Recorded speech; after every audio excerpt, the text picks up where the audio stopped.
Maraming salamat sa pagkakinig sa inyong PBA. Angat ang laban!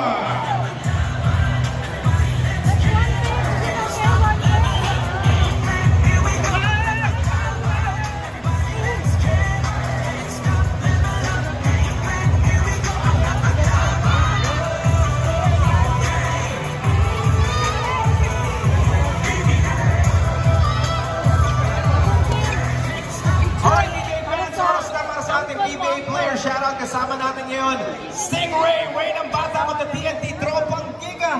Nail-biting game to, Ray, game 2. Paano nyo nakuha ang panalo nito ngayon? At syempre, medyo mahirap ang pinagdaanan niyo with this performance. Ano nararamdaman ng team natin ngayon? Well, itong panalo naman kasi ito all about the effort and exercise as well kasi yun nga, nakapawag si RSA.